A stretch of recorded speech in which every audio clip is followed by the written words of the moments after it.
The medication that causes more liver failures than all other medications combined. Are you aware of the fact that last year, only in the U.S., acetaminophen, branded Tylenol, was the main cause for more than 100,000 poison cases?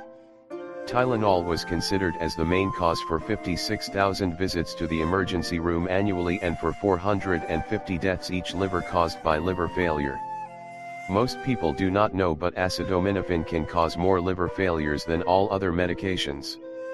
However, liver failure related to the use of acetaminophen is not something new. It is scientifically shown that acetaminophen can have negative effects on our brain. The University of Toronto and the University of British Columbia conducted a study that examined the mental effects of Tylenol. The experts claim that pain and decision-making are handled in the same part of the brain, and acetaminophen actually affects both. The test subjects were asked to choose the correct target between two given choices, and the experts test the response of their brain in that area of the brain. When there was a mistake, people who took acetaminophen showed less brain reaction and stimulus after making the mistake, but if the results were accurate, it indicated that cognitive control and ability is impaired when taking acetaminophen.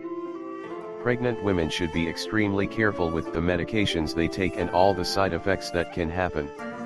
Currently, there are more than 8 studies warning about the risks of using Tylenol during pregnancy.